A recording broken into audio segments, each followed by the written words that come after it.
Lucas, capítulo 18, versículo 15, amém? Todos acharam? Lucas 18, versículo 15 a 17. Convido a igreja a ficar de pé. Está escrito assim: o povo também estava trazendo criancinhas para que Jesus tocasse nelas. Ao verem isso, os discípulos repreendiam aqueles que as tinham trazido. Mas Jesus chamou a si as crianças e disse: deixe vir a mim as crianças e não as impeçam, pois o reino de Deus pertence aos que são semelhantes a elas. Digo-lhes a verdade, quem não receber o reino de Deus como uma criança, nunca entrará nele. Deus amado, que a Tua palavra penetre em nossos corações, Senhor, e dê fruto para a nossa vida. Usa a minha vida, Senhor, como instrumento de bênção na Tua casa, em nome de Jesus. Amém. Podeis assentar. Jesus fala claramente aqui que receber o reino de Deus como uma criança, isso vai definir a nossa entrada nele ou não. Ele fala claramente: digo-lhes a verdade, quem não receber o reino de Deus como uma criança nunca entrará nele. Ou seja, isso vai ser o diferencial, a gente receber o reino de Deus como uma criança ou não. Agora, é evidente que Jesus não está falando aqui para a gente voltar a ser criança, não é isso.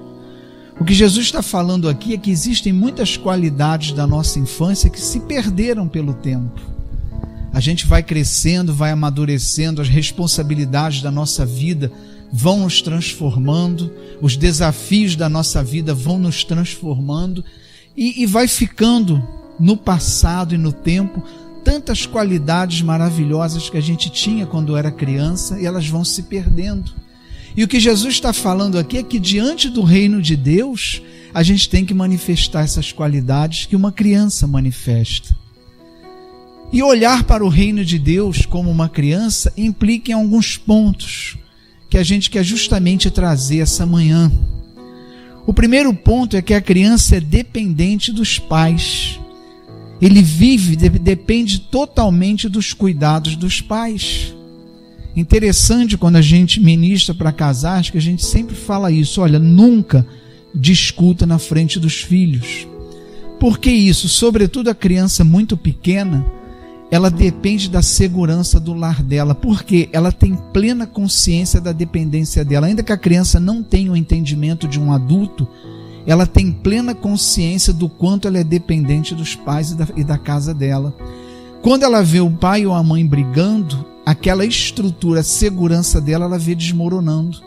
Porque se acontecer algo ali, o que vai ser dela? Ela depende plenamente, ela não sobrevive sozinha.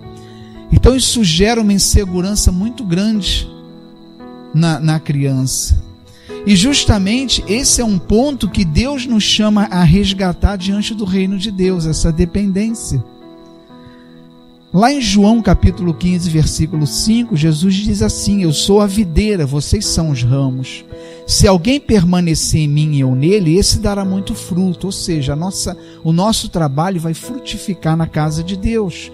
Mas ele diz: pois esse dará muito fruto, pois sem mim vocês não podem fazer coisa alguma. Jesus fala: olha, vocês são plenamente dependentes de mim, plenamente.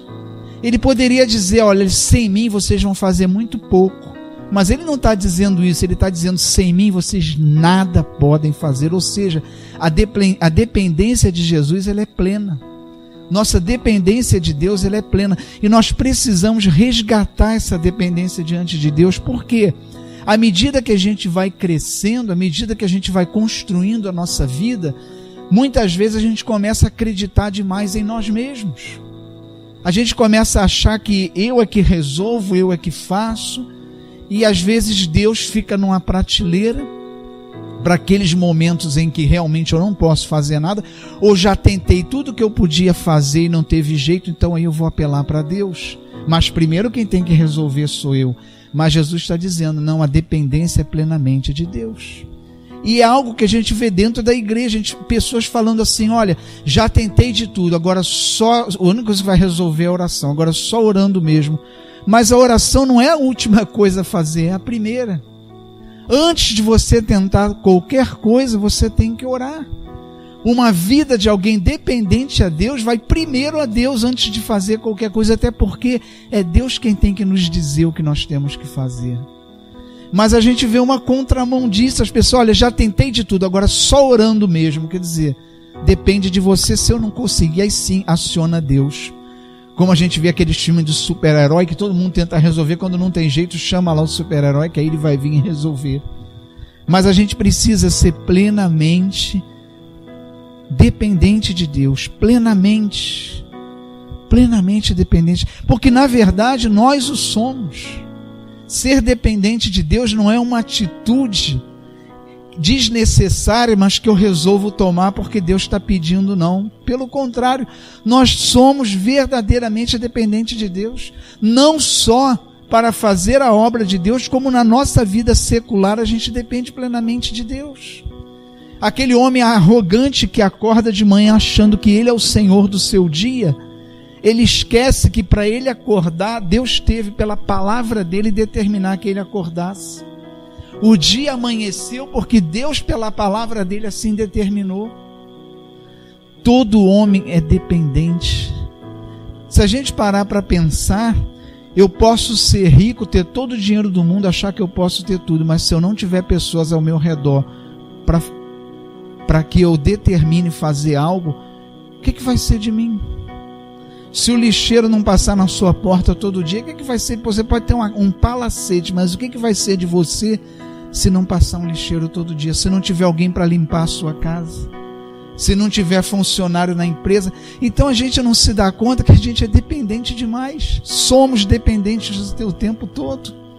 Mas o homem, no auge da sua arrogância, ele acha que ele é o tal. Eu conheço o meu trabalho, eu resolvo, eu sei fazer. Nós somos dependentes até das pessoas. Nós não somos uma ilha isolada, a gente depende das pessoas para tudo. A gente depende do serviço público, a gente depende de tudo. A gente não consegue viver sozinho. Experimenta você ir para uma ilha e ficar sozinho para ver o que acontece com você. Você vai ter sérios problemas na sua vida mesmo prática, porque você não sabe fazer todas as coisas. Você vai ter problemas emocionais e psicológicos, porque o homem ele foi criado para interagir e viver em comunhão. Ele não consegue viver sozinho. E a pessoa que tenta fazer isso, ela tem sérios problemas, porque o homem não foi criado, ele foi criado para viver em comunhão, primeiro com Deus e depois com os homens. Então nós somos dependentes, e de Deus, sobretudo de Deus. Jesus falou, olha, sem mim vocês não podem fazer nada. Então a gente precisa olhar para aquela postura que a gente tinha na infância, de reconhecer que a gente depende e olhar o reino de Deus dessa forma, que nós somos dependentes. Se não for pelo poder de Deus, a gente nem pode se santificar. Paulo falou, olha, se não for através do Espírito Santo, você nem pode chamar Deus de Senhor. Porque se a gente ficar entregue à nossa natureza humana, a gente vai mergulhar no pecado e não vai querer nem a presença de Deus. Se nós estamos aqui hoje, é porque há o poder de Deus agindo dentro de nós. Há o poder de Deus agindo dentro de nós e nós dependemos plenamente de Deus. Ontem eu fui à casa de um casal que assumir lá em Mesquita o ministério do casais, que era meu e da Mirna. E eles foram escolhidos por livre e espontânea pressão, porque não tínhamos outro no momento, e eu saí de repente. Indo lá na casa deles, fomos levar pasta, todo o material, e eles falavam, olha, eu tenho medo porque eu não sei como, a gente não tem capacidade para fazer isso. Eu falei, mas nem a gente tinha. Você tem que pensar isso, quando Deus te chama para fazer alguma coisa, quem vai fazer é Ele, não é você. O que Ele está pedindo é para você se deixar ser usado. Aí eu falei para ela, imagina a minha situação e da minha. Eu saí de uma ordenação e fui designado para uma igreja, não tive nem tempo de amadurecer a minha ordenação. Eu não fiz um culto ainda em Mesquita como pastor, não deu nem tempo para isso. Eu saí da ordenação e vim para cá. E meu coração não temeu um momento sequer. Por quê? O Deus que está fazendo a obra na Jacutinga vai continuar o mesmo Deus. A minha participação é entregar minha vida na mão dele para ele me usar. Mas a obra é dele, não a minha. Eu não tenho, a minha capacidade humana não me permite conduzir uma igreja. Só Deus pode fazer isso. Eu estou aqui para que Deus use a minha vida. E o que Deus quer de nós é só isso. Que a gente tem esse louvor que a gente fez aqui, o último, meu Deus do céu, isso é um hino que todo cristão tinha que cantar todo dia. Um hino. Projeta, Elcio, esse louvor aí, o último. Olha só, isso é algo tremendo, é algo tremendo. Foi, vem Senhor.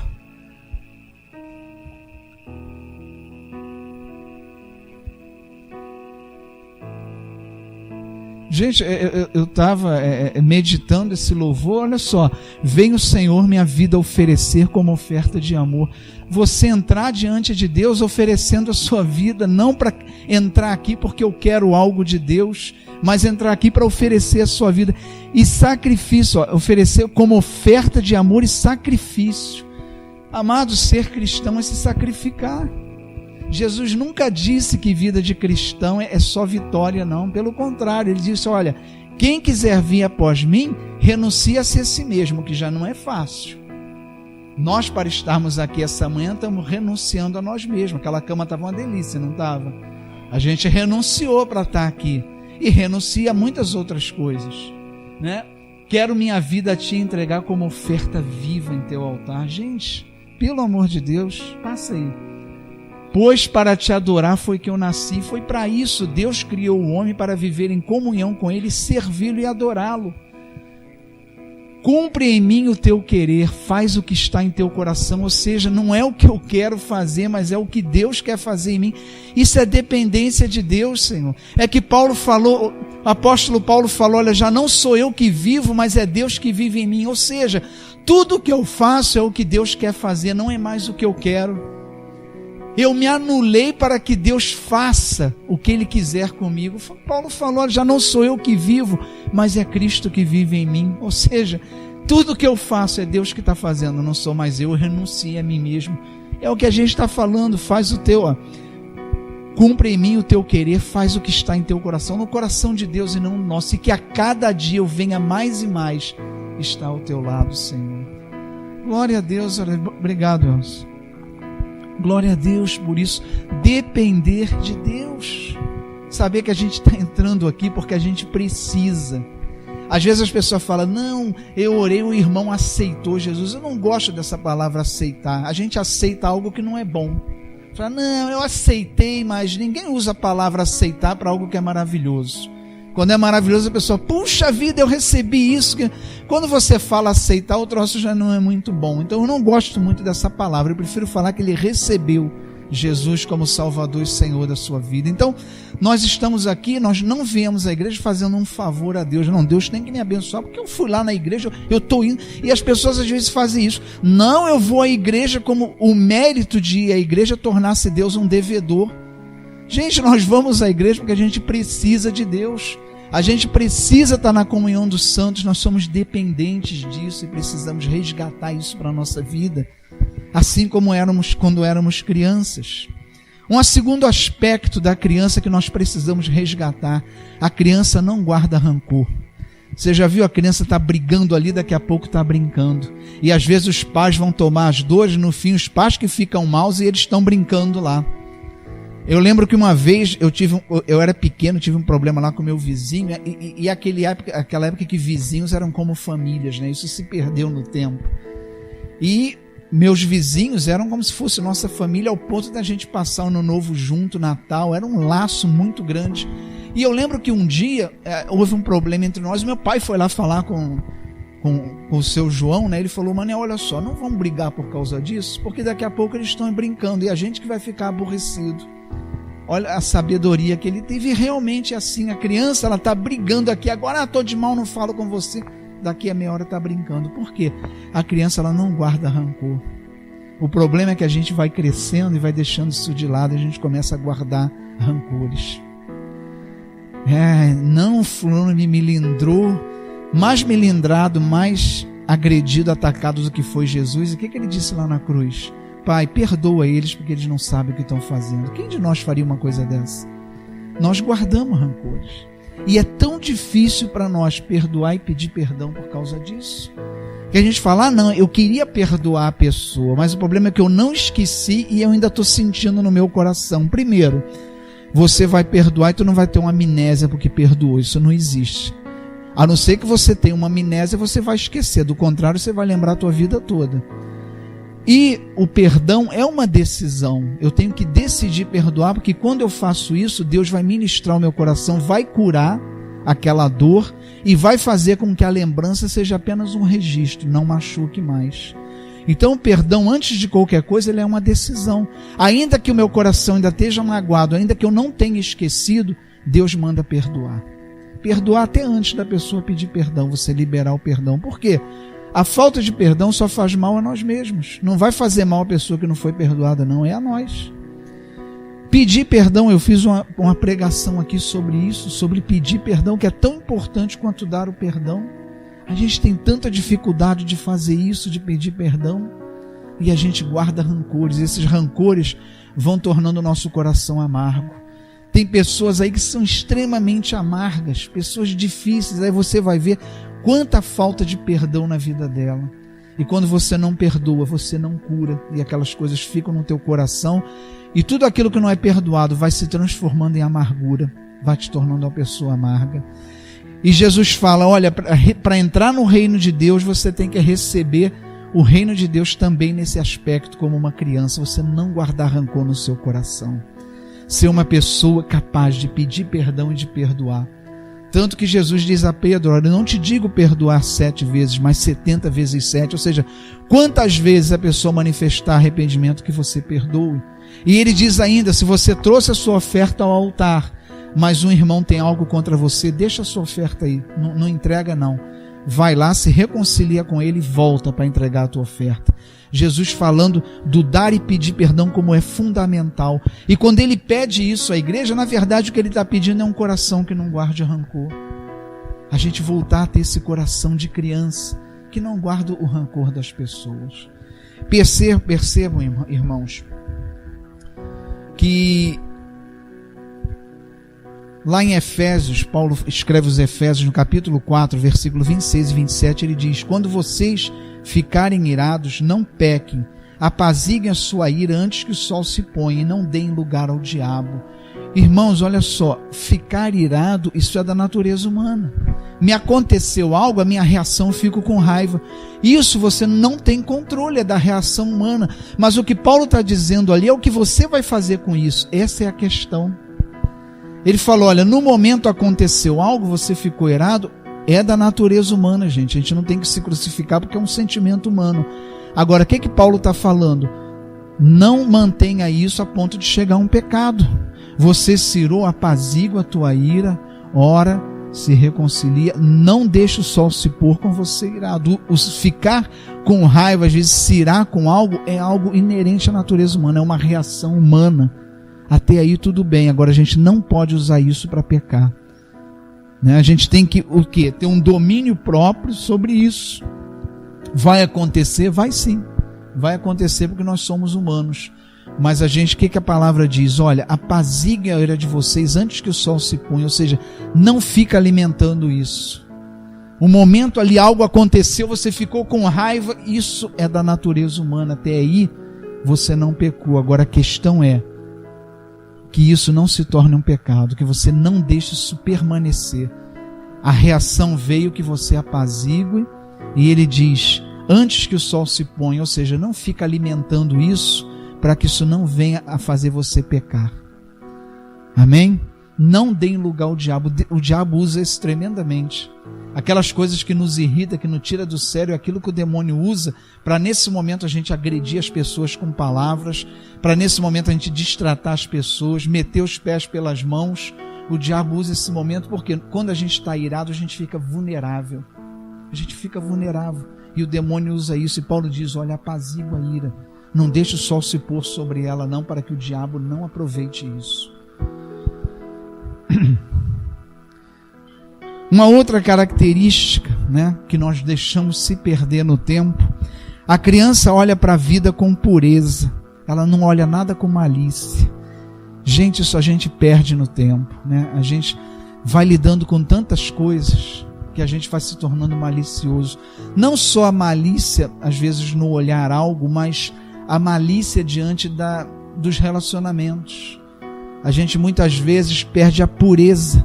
A gente deixa de reconhecer a pureza das coisas e tudo a gente olha com o pé atrás. Não, isso aí eu estou vendo, mas olha só, vamos...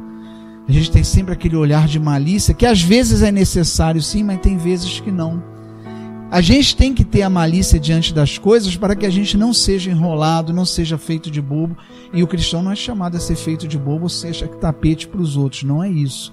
Mas a gente tem que ter o cuidado para a malícia não ser algo constante na nossa vida e a gente ser só malicioso. Que a gente não perca a pureza diante das coisas. Que a gente tenha pureza no olhar, no falar. Lá em Mateus 5, versículo 8, diz assim: bem-aventurados os puros de coração, pois verão a Deus. É difícil hoje, irmãos, por causa dos relacionamentos estarem se deteriorando, as pessoas não serem maliciosas nos relacionamentos. Como é difícil isso? Porque a gente se relaciona com o pé atrás. Porque hoje os relacionamentos são tão complicados que a gente se relaciona o tempo todo com o pé atrás. E às vezes a gente não deixa o coração agir com pureza diante das coisas. Ser puro naquilo que a gente olha. Cuidado com o que a gente está olhando, está lendo. Porque a impureza hoje ela está reinando. Para todo lugar que a gente olha, a impureza. Se vai, acho que vender um pneu, tem uma mulher do lado seminua. Não consigo entender o que aquela mulher tem a ver com um pneu, mas ela está ali. Né? E tudo tem malícia. E a gente guardar os nossos olhos disso, né? Às vezes você vai lá no jornaleiro, aquela é notícia pendurada, mas tem aquela revista do lado, você está vendo a notícia, está ali. Cuidado, entra pelos olhos, irmãos, né? Isso vai tornando o nosso coração impuro. Cuidado no falar, naquilo que a gente fala, naquilo que a gente ouve. A gente tem que começar a criar alguns filtros, evitar.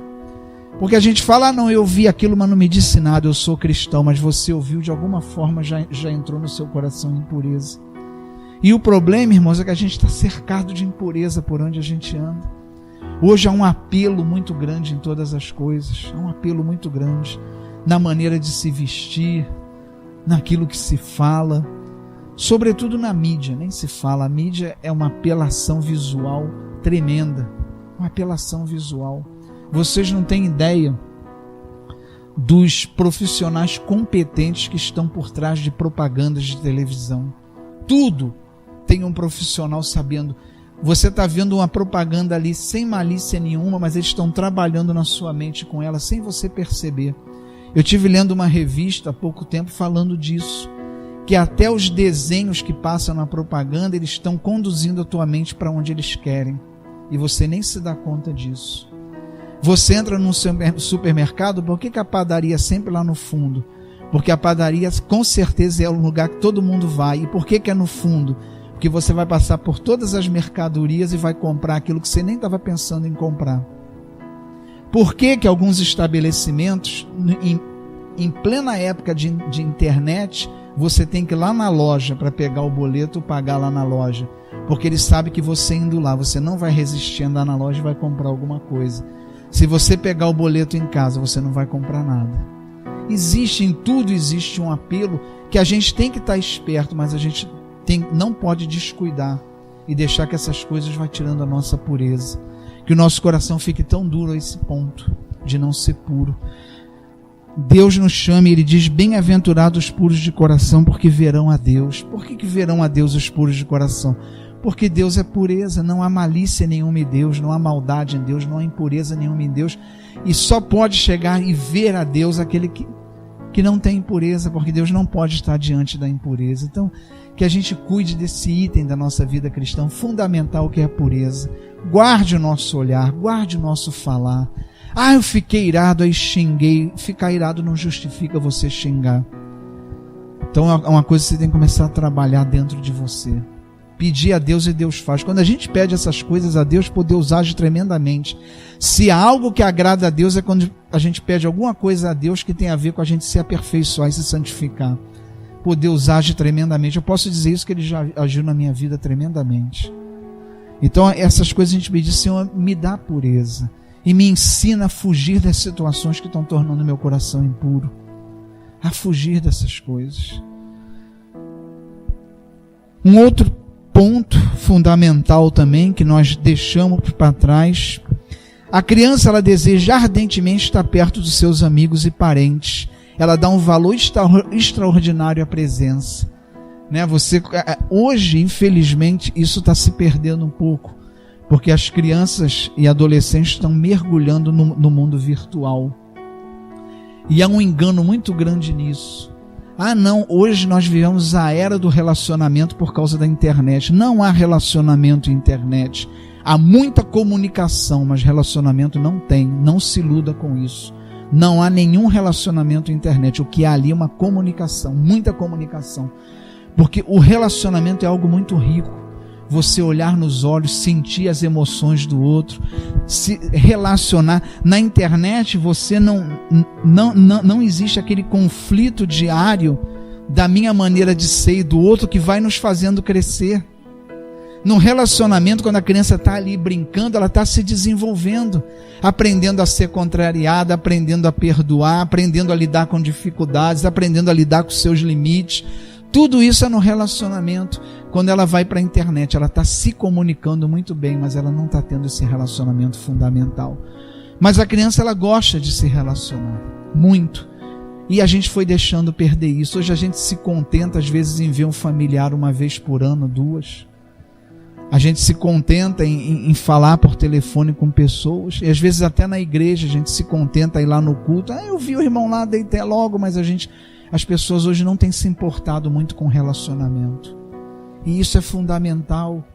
E por que eu digo isso? Mas o que tem isso, pastor, a ver com entrar no reino de Deus? Porque é fundamental na vida. Por que a igreja ela existe como uma comunhão? Deus podia se relacionar com cada um individualmente e nem criar a igreja. Mas por que Deus criou a igreja? Ele age através da igreja a ponto da gente não poder ser espiritual fora da igreja. Não há vida espiritual fora da comunhão dos santos. Porque se você olhar o Espírito Santo, ele sempre vai agir na igreja. Os dons do Espírito Santo é para uma comunhão, nunca é para uma pessoa isolada. Eu já falei isso aqui. O fruto do Espírito é sempre para os teus relacionamentos. Mansidão, longanimidade, tudo tem a ver com relacionamento e não com vida isolada. Ou seja, Deus ele age num povo. E por que Deus quis fazer isso? Porque o que mais nos faz crescer e nos santificar são relacionamentos. Experimenta pedir a Deus paciência. Paciência não é dom. Deus vai exercitar a tua paciência. Sabe como? Vai botar uma linha na tua vida que vai fazer você exercitar a tua paciência. Porque é assim que a gente cresce, irmãos. A gente aprende a lidar com as adversidades quando a gente é contrariado pelo nosso irmão. A gente aprende a ter paciência quando o nosso irmão exige de nós paciência. A gente aprende a ter aquele sentimento de solidariedade quando o nosso irmão está precisando. É ali que a gente vai aprender. Tudo a gente aprende no relacionamento. A gente não pode abrir mão do relacionamento. A gente tem que valorizar a comunhão dos santos, o estar com nossos irmãos. A gente precisa valorizar isso. Nossa família, nossos familiares, a gente tem que valorizar. A gente sempre fala isso. Eu e minha esposa, a gente tem isso em comum. Nós casamos, não é a família dela e a minha, é nossa família. E pode chamar para comer um cachorro quente lá em Niterói. Se eu tiver em condições de ir, eu vou. Às vezes não dá, mas se der, eu vou. Por quê? Você não pode perder de vista a tua família. É importante você estar presente, conversar. Ainda que você não possa estar sempre, nas oportunidades que você tem, esteja. Porque às vezes tem famílias que só se vê em enterro. Aí no próximo, quando a gente vai se ver de novo? Bom, no próximo morrer, né? Porque, né? Infelizmente é assim, as pessoas estão desvalorizando o relacionamento, e isso é fundamental. Às vezes a gente leva um tempão sem se reunir com a família. Quando reúne, aí vê o quanto é maravilhoso. Não, vamos marcar, é sempre aquela conversa, e não marca nada e volta a ficar distante. Porque isso aí tem saído do nosso coração, e Jesus está falando, olha, se você não receber como criança, você não vai entrar no reino de Deus, porque o reino de Deus é um lugar de comunhão. No reino de Deus nós estaremos vivendo uma unidade plena com Deus. O próprio Deus, ele é uma comunhão, Pai, Filho e Espírito Santo, um só Deus. E a gente não pode desvalorizar e perder isso da nossa vida. As pessoas hoje, irmãos, estão se isolando.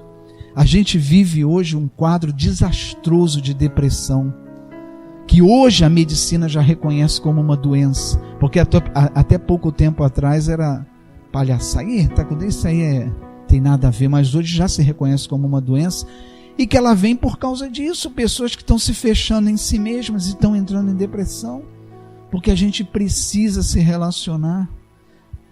É fácil se relacionar? Não é. Paulo falou, olha, suportai-vos uns aos outros, porque não é fácil. Mas é necessário. Se a gente não se relacionar, a gente não cresce. Receber o reino de Deus como uma criança. Desejar estar em comunhão. Valorizar a comunhão dos santos. Uma outra característica da criança, ela expressa naturalmente o seu amor. A criança, ela é espontânea para manifestar aquilo que ela sente. A gente vai perdendo isso ao longo da vida. Espontaneidade. Não aquela espontaneidade que agride e machuca as pessoas, mas a espontaneidade de não guardar os nossos sentimentos.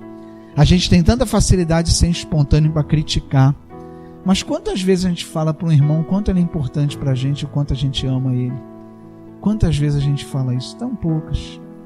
A gente guarda os sentimentos, né? A gente guarda os nossos sentimentos. Em Marcos capítulo 12, versículo 31 diz, o segundo mandamento, o primeiro é amar a Deus sobre todas as coisas, e o segundo, ame o seu próximo como a si mesmo. Não existe mandamento maior do que esses dois. Amar ao próximo como a nós mesmos. Quem dera que a gente amasse o nosso irmão da forma que a gente se ama muito. Quem dera. Agora, Deus não está dizendo para amar mais o meu irmão do que a mim mesmo, não, porque eu estou me anulando. Deus não está falando para fazer isso. Ele está dizendo para você amar como você ama você mesmo. Se a gente fizer isso, como vai ser maravilhoso os nossos relacionamentos. E a criança, ela tem essa capacidade, ela expressa com tanta facilidade, ela expressa da mesma forma que ela expressa suas contrariedades, ela expressa também o seu amor. É espontânea. E a gente perde essa espontaneidade. A gente não entra muito em área de sentimento. A gente não fala o que sente. Não fala. A gente perdeu. E hoje, se você falar o que sente, você pode perder a amizade pro resto da vida. A criança não. Uma fala o que sente, para outra daqui a meia hora está tudo bem. E a gente tem que aprender com as crianças a ser assim. Não ser tão melindrado com todas as coisas. Gente, quem trabalha na obra de Deus não pode se melindrar com qualquer coisa, não. Porque a obra de Deus é feita por pessoas imperfeitas e pecadores, e a gente vai se melindrar um com o outro, sim. Por isso Paulo falou, olha, suportai-vos uns aos outros, porque relacionamento não é fácil, mas é onde a gente mais cresce. Então que a gente traga de volta a espontaneidade dos nossos sentimentos, falar o que sente, dizer o que sente. A gente vive num mundo hoje que o que as pessoas manifestam é bem diferente do que elas sentem. O que elas sentem fica guardado. Às vezes a gente se preocupa em ser aquilo que as pessoas esperam que nós sejamos. E somos muito pouco o que nós verdadeiramente somos. E nossos sentimentos, eles ficam guardados. Nossos sentimentos ficam guardados. É tão difícil hoje falar para alguém, olha, eu amo você, meu irmão, você é uma pessoa tão importante para mim. Às vezes nem dentro da nossa casa a gente consegue dizer isso. Porque nossos corações, eles foram deixando de lado aquilo que quando éramos crianças falávamos com tanta facilidade. E por último, irmãos, a criança, ela é capaz de sonhar. A criança sonha muito com tudo. Não que você vá viver no mundo de sonhos, isso não é sadio, mas você não pode perder a capacidade de sonhar, porque os sonhos são aquilo que nos mobilizam, que nos incentivam a cada dia. Quando o homem, ele perde um horizonte, ele perde algo que ele está sonhando, ele esmorece. Principalmente o homem que é movido por objetivos, a mulher nem tanto. O que move a mulher, o que faz a mulher estar de bem com a vida são os relacionamentos. A mulher precisa de bons relacionamentos para ela estar bem. Isso eu não sou psicólogo não, mas isso é dito por psicólogo. O homem, o que move ele são objetivos. Por isso a gente vai revelar, né, que existem tantas queixas da mulher. Quando eras que namorado era assim, casou, ficou diferente. Por quê que há essa contrariedade? Porque a mulher que tem como meta, né, como alvo para a sua vida estar bem os relacionamentos, ela precisa que aquele relacionamento de namoro continue, porque Para a mulher estar bem, ela precisa de os seus relacionamentos estarem bem. O homem, ele é movido por objetivo. Qual é o objetivo do homem antes de casar? É conquistar a mulher, chegar ao altar. Só que quando o homem chegou ali, ele precisa de um novo objetivo para mover ele. Então ele vai se ater em outro objetivo e não vai ser mais aquele relacionamento, ainda que ele vai existir. Aí a mulher, não, mas por que mudou? Mudou porque o seu marido é movido por objetivos e ele agora precisa de um novo objetivo porque esse foi alcançado. Isso é da natureza humana, não é defeito. O homem e a mulher são diferentes. Eu tenho uma ministração que eu faço para casais, que eu trato todas as diferenças do homem e da mulher, que os casais brigam achando que são defeitos e não são, são diferenças. Então quando você está namorando, o seu namorado vai lá, abre a porta para você entrar. Nos primeiros anos de casado ele vai abrir por dentro. E mais tarde corre até o risco dele arrancar com o carro, esquecer e voltar para te pegar. Corre o risco. Existem diferenças entre o homem e a mulher. A mulher, por ser emoção, ela grava as coisas. Por que a mulher grava as datas tão bem? Porque a mulher, tudo ela coloca a emoção dela. Então, as datas, tudo fica gravado porque ela registra com o emocional. O homem, ele é superficial naquilo que vê. Por isso que ele tem uma dificuldade extrema de gravar datas. Se você for numa festa e perguntar ao homem qual a cor do sofá que ele passou a festa, é sentado, ele não vai saber. Porque o homem, ele não tem uma visão detalhista. A visão do homem ela é superficial. Isso é uma característica do homem. A mulher, ela sai da festa, viu o vestido daquela moça, ela já teve com ele ou naquela festa lá. E a mulher, ela não se veste para o marido, ela se veste para as amigas, porque ela sabe que ela... Por isso que a mulher não repete roupa, porque ela sabe que a amiga dela vai lembrar. E na verdade, quem vai observar a roupa dela são as amigas, não é o marido. Porque eu já cheguei para minha esposa, pô, que roupa linda você comprou, é a segunda vez que eu estou saindo com ela. Ela falou, bom, pelo menos na segunda vez eu observei, não passou em branco. É uma dificuldade. Hoje ela entende isso, ela até brinca com isso. Mas se você não tiver esse entendimento, você vai brigar. Né? E você vai ver lá, você tem um casamento, o homem, porque é sempre assim, se o guarda-roupa tem 4 portas, 3 é da mulher. Então chegou o casamento, o homem abre aquela única portinha dele, pega a roupa, a mulher abre as 4, não tenho roupa para ir ao casamento. Você o quê? Cara, eu estou vendo umas 50 roupas, como não tem? É diferente, o homem e a mulher são diferentes, isso não é defeito, são diferentes. E a gente, irmãos, nós precisamos aprender, e a gente vai aprendendo isso nos relacionamentos, nós vamos aprendendo isso, e nós precisamos sonhar. A mulher, sobretudo, ela sonha, e o homem precisa também, um homem que vive traçando objetivos, ele precisa de objetivos para mover ele. A gente não pode deixar de sonhar, irmãos. A gente tem que sonhar, colocar na mão de Deus os nossos sonhos. Alguns vão se realizar, outros não, mas não deixa de sonhar. A criança está sempre sonhando, e assim a gente tem que fazer também. Nós temos que sonhar, né, com a nossa vida eterna. A gente não pode tratar isso como um detalhe. Não, eu estou vivendo na igreja, eu vou para a vida. Sonha como vai ser essa vida eterna, sonha como vai ser estar na presença de Deus. Isso vai te fazer um bem tão grande. A gente precisa estar relembrando isso todo dia. É que a gente deixe os sonhos estarem no nosso coração, que a gente não endureça os nossos corações para os nossos sonhos. E lembrar, irmãos, que Jesus disse, deixai vir as minhas criancinhas. Ele não disse, deixai vir as minhas criancices, que é bem diferente, né? Que a gente lembre disso. O reino de Deus, a gente precisa ter um coração como criança e não agir como criança, o que é bem diferente, né? A gente precisa amadurecer nos nossos relacionamentos, sabendo sim que se você quer crescer nos relacionamentos, você vai ter que perdoar todo dia, vai ter que ter um coração disposto a não se melindrar com todas as coisas. É assim dentro da nossa casa. Por que na igreja é diferente? Não é. São pessoas também, né? O seu pastor não é perfeito, ele é imperfeito. Ainda que eu todo dia, né, eu coloque na mão de Deus a minha vida, eu tenho um desejo ardendo no coração de abençoar vocês todos os dias, mas eu reconheço, eu sou imperfeito. Eu lido com o meu pecado porque eu tenho uma natureza humana. Por isso que vocês não têm que se mirar no pastor, é em Deus. O alvo de vocês é Cristo, não é o pastor. Quem coloca as suas expectativas em homens vai se frustrar, porque eu sou um ser humano igual a você. Tenho as mesmas carências, dificuldades que você tem, mas a gente não deixa de se relacionar por causa disso, porque é nos relacionamentos que a gente cresce, amém? Vamos orar. Amado Deus, nós te louvamos e agradecemos pela tua palavra, que sempre nos alimenta, Senhor. E melhor do que isso, quando a tua palavra é ministrada, algo acontece no nosso coração. Ela não volta vazia, ela vem aos nossos corações e transforma, faz algo tremendo. E nós te louvamos e agradecemos pelo que tu estás fazendo agora no nosso coração.